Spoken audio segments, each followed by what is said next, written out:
Hi everyone, Assalamu alaikum. Welcome back to my channel once again. My name is Amral Mas and today I'm again up with a new video. और इस video में मैं बात करूँगी 5 self help books के बारे में. वैसे तो there are so many but मैं इस वीडियो में 5 सेल्फ हेल्प बुक रिकमेंड करूँगी जो आपको पढ़नी चाहिए. बी इट बिगिनर, अगर आप बिगिनर हैं या फिर आपको पढ़ने का शौक़ है, आपने कई बुक पढ़ रखी है और अगर इनमें से इन 5 में से अगर आपने एक भी नहीं पढ़ी है तो आपको ज़रूर पढ़नी चाहिए. So without any further, let's get direct into the video. But before starting, मैं ये भी बताना चाहूँगी कि क्या बेनिफिट्स है सेल्फ हेल्प बुक पढ़ने की. पर्सनली मुझे सेल्फ हेल्प बुक्स पढ़ना बहुत पसंद है क्योंकि इससे एक पॉजिटिविटी आती है, एक कॉन्फिडेंट आता है, एक सेल्फ अवेयरनेस आता है और इससे ये पता चलता है कि हमें ग्रेटफुल होना क्यों इम्पॉर्टेंट है. और हर चीज़ के 2 एस्पेक्ट होते हैं, एक पॉजिटिव और एक नेगेटिव. तो हम कैसे ज़्यादा से ज़्यादा पॉजिटिव एस्पेक्ट पे फोकस कर सकें, कैसे हम अपनी चीज़ों को लेकर बहुत कंसिस्टेंट रह सकें, ये सब सेल्फ हेल्प बुक्स में आपको मिलेगी. और इन सब बातों से जो सेल्फ हेल्प बुक में होती है उससे आप बहुत इनकरेज होंगे और आपको ओवरकम बीट फेयर या फिर आपके ऑब्स्टेकल ओवरकम करने में बहुत आसानी होगी. और एक और वर्ड जो आजकल सब लोग यूज़ करते होंगे, प्रोकास्टिनेशन. बहुत प्रोकास्टिनेट हम लोग करने लगे हैं हर चीज़ को लेके, तो इससे ओवरकम कैसे करना ये सेल्फ हेल्प बुक हमें बताती है. So the very first book that I am going to recommend is atomic habit. इस बुक में हमें ये बताया गया है कि कैसे एक हैबिट को डेवलप करें. हर दिन की जो आदतें होती हैं ना आपकी, वो आपका फ्यूचर डिसाइड करती है. आप सुबह उठ के आप क्या क्या करते हो, किताबें पढ़ते हो, मेडिटेशन करते हो, जिम जाते हो, क्या करते हो, उससे आपका फ्यूचर डिसाइड हो रहा होता है. तो आदतों का कैसी आदत है इसका जानना बहुत ज़्यादा इम्पॉर्टेंट है. ये हमें बताता है कि आप अपने बिग गोल को कैसे स्मॉल गोल्स में डिवाइड करके आप उस पर वर्क करें with consistency and with focus, so आप उसे अचीव कर सकें. तो एटॉमिक हैबिट में इन सब बातों को लेकर हमें इनकरेज किया गया है, तो हमें इस बुक को ज़रूर से पढ़नी चाहिए. तो दूसरी बुक जो है वो है डू इट टुडे. इसमें हमें बताया गया है कि हम कैसे अपने प्रोकास्टिनेशन, जो हम प्रोकास्टिनेट करते हैं, उससे ओवरकम कर सकते हैं. और the importance of taking action. हम लोग अपने दिमाग में आधे से ज़्यादा दिन एक काम के बारे में सोचते हैं, उस काम को करने में 5-10 मिनट ही लगता है, लेकिन उस काम को हम बार बार अपने दिमाग में सोच के और प्रोकास्टिनेट करके और उसे टाल कर बहुत देर तक, और हम वो at the end of the day उस काम को हम अकम्प्लिश नहीं कर पाते हैं.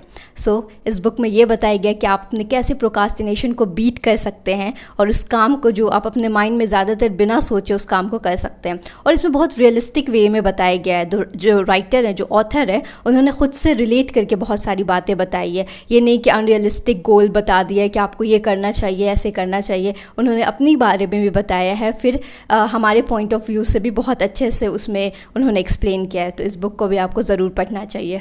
Third novel that I am going to recommend you is life amazing secrets. इसमें हमें बहुत सारी पॉजिटिव बातें बताई गई है. उसमें से हमें ये भी बताया गया है कि आप अपने रिलेशनशिप को कैसे नर्चर कर सकते हैं, अपने फ्रेंड्स के साथ, अपने पार्टनर, अपनी फैमिली के साथ आप अपने रिलेशनशिप को कैसे नर्चर कर सकते हैं, कैसे एक हेल्दी बॉन्ड बना सकते हैं, और हेल्दी कम्युनिकेशन के बारे में बताया गया है. और इसमें यह भी बताया गया है कि हम अपने मटेरियल लाइफ और अपने स्पिरिचुअल लाइफ को कैसे बैलेंस कर सकते हैं. स्पिरिचुअलिटी भी बहुत इंपॉर्टेंट है और हम अपने मटेरियल लाइफ में हमें जो एफर्ट डालना है, जो हमें मेहनत करनी है फॉर अर्निंग मनी और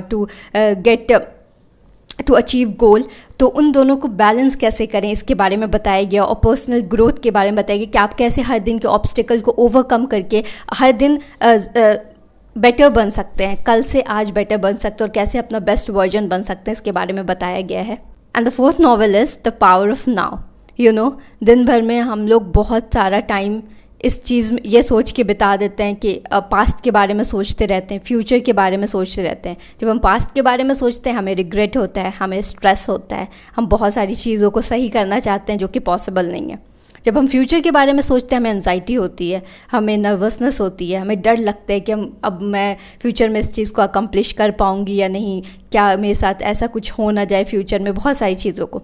तो द पावर ऑफ नाउ में ये बताया गया कि कैसे आप प्रेजेंट मोमेंट को एंजॉय कर सकते हैं, कैसे आप ज़्यादा से ज़्यादा प्रेजेंट मोमेंट में रह सकते हैं, ताकि आपको पास्ट के रिग्रेट और पास्ट के जो लर्निंग्स याद रहे, बट रिग्रेट्स पे आप अपना ज़्यादा टाइम वेस्ट ना करें और उस पर फोकस ना करें, और आप कैसे अपने फ्यूचर को लेके एंग्शियस होना या फिर स्ट्रेस्ड होना ये ना करें, और अपने ज़्यादा से ज़्यादा अपने प्रेजेंट मोमेंट को यूटिलाइज़ करके अच्छी तरीके से अपने गोल को अकम्प्लिश कर सकें।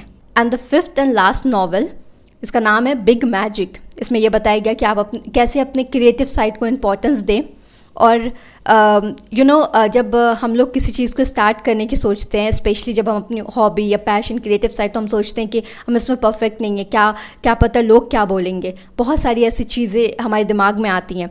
तो उस चीज़ को आप कैसे उस स्ट्रेस को या उस फेयर को आप कैसे ओवरकम कर सकते हैं, इसमें वो एक्सप्लेन किया गया है, और हमें इनकरेज किया गया है कि हम अपने क्रिएटिव साइड को इम्पोर्टेंस दें, उसमें आगे बढ़ें।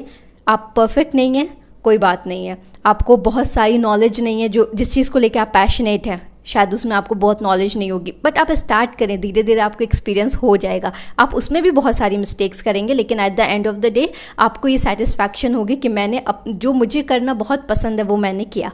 सो इसमें इसकी इंपॉर्टेंस के बारे में बताएगा, और जब हम लोग ये काम करते हैं ना, जो काम हमें करना पसंद है, तो उससे हम खुद भी इंस्पायर्ड रहते हैं, खुद भी कंसिस्टेंट रहते हैं, डिसिप्लिन रहते हैं, और ऐसे ही हम अपने आसपास वाले लोगों को भी इंस्पायर कर सकते हैं। अगर वो भी कुछ स्टार्ट करना चाहते हैं तो शायद वो हमें देख कर स्टार्ट करें।